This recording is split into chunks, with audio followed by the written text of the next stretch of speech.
भाई कि आप अगरपुर पंचायत से पैक्स अध्यक्ष फिर से चुने गए, क्या कहना चाहेंगे? आप कितनी बार से पैक्स अध्यक्ष रहे और किस तरीके से आप जनता का मतलब आभार व्यक्त करना चाहेंगे, शुक्रिया अदा करना चाहेंगे?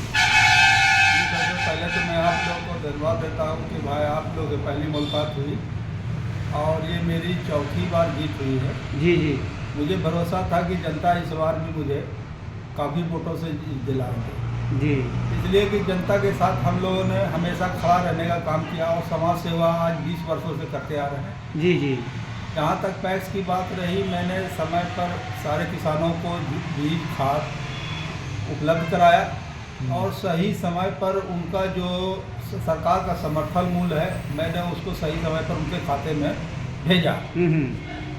और यहाँ हमारे गोराडीह प्रखंड में एक भी उसना राइस मिल नहीं है। मैं इस बार अपने डीएम साहब से मिलूंगा और डीएम साहब से मिल करके मैं अपने गोराडीह में एक राइस मिल खुलवाऊंगा। भागलपुर जिला में 2 राइस मिल है जी, पूरे भागलपुर जिला के टोटल पैक्स को उसमें टेक कर दिया जाता है जी, जिससे हम लोगों को काफ़ी सूद देना पड़ता है जी, हम लोगों को सरकार सीसी देती है और सीसी देकर धान खरीद कर हम लोगों को चावल तैयार करना पड़ता है, जिसमें 2 मिल है।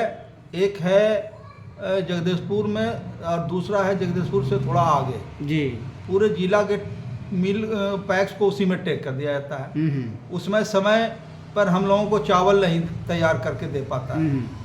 और मैं ये बात डीसीओ साहब को भी, भागलपुर डीसीओ को भी बोला हूँ और हमारे गोराडीह डीसीओ साहब भी हमारे साथ थे, तो उस दिन भी मैंने कहा कि सर सबसे पहले हमारे गोराडीह प्रखंड में एक राइस मिल हो जाए जिससे लोगों को सूद से बच सके, सही समय पर हमको चावल आपूर्ति कर सके एसएफसी को।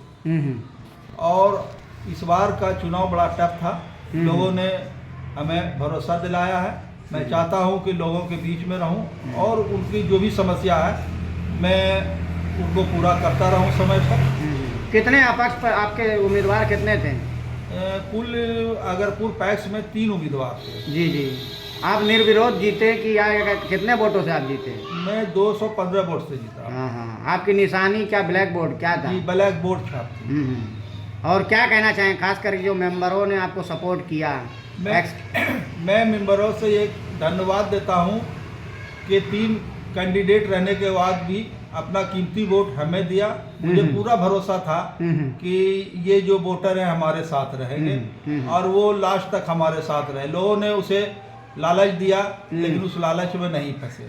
3 बार आप रह चुके, इस बार चौथी बार हैं, तो इस बार जो अधूरा काम रह गया किस तरीके से पूरा करेंगे? किसानों को काम बचा हुआ है वो काम मैं जनता के बीच में और जो भी चीज बचा हुआ मैं सब चीज करने के लिए तैयार हूँ। जहाँ तक कीटनाशक दवा खाद की भी चीज है, कृषि महाविद्यालय सभा में हम लोगों का प्रशिक्षण हुआ है। प्रशिक्षण के बाद हम लोगों को जो भी सरकार द्वारा उपलब्ध कराई जाएगी मैं किसानों के बीच में उसको लाकर वितरण करूंगा। अभी धान कटाई हो रहा है, ठीक है, बहुत से बिचौलिए लगे रहते हैं, तो जा करके क्या कहना चाहेंगे किसान भाइयों को जो बिचौलियों को ना दे, पैक्स में जमा करे?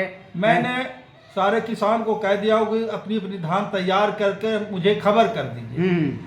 मैं आपका सारा धान उठा लूंगा और समय पर आपका जो भी पैसा है, जो भी पेमेंट है, सब 1 सप्ताह 24 घंटा के अंदर पेमेंट कर दूंगा। सरकार इस बार तो अच्छा सा दे रही है, 23 रुपया कुछ है ना, कितना 2300 कुछ रुपया है। ए ग्रेड का 2320 रुपया ए ग्रेड है और बी ग्रेड 2300 रुपया है। जी जी, सरकार का समर्थन हो, इस बार तो रेट अच्छा है, किसान को फायदा भी। लास्ट में आप अपने पंचायत वासियों से क्या कहना चाहेंगे? और पंचायत वासियों से ये कहूंगा कि बिचौलिया के बीच में न जाएं, व्यापारी के बीच में न जाएं, हमसे सीधा संपर्क करें।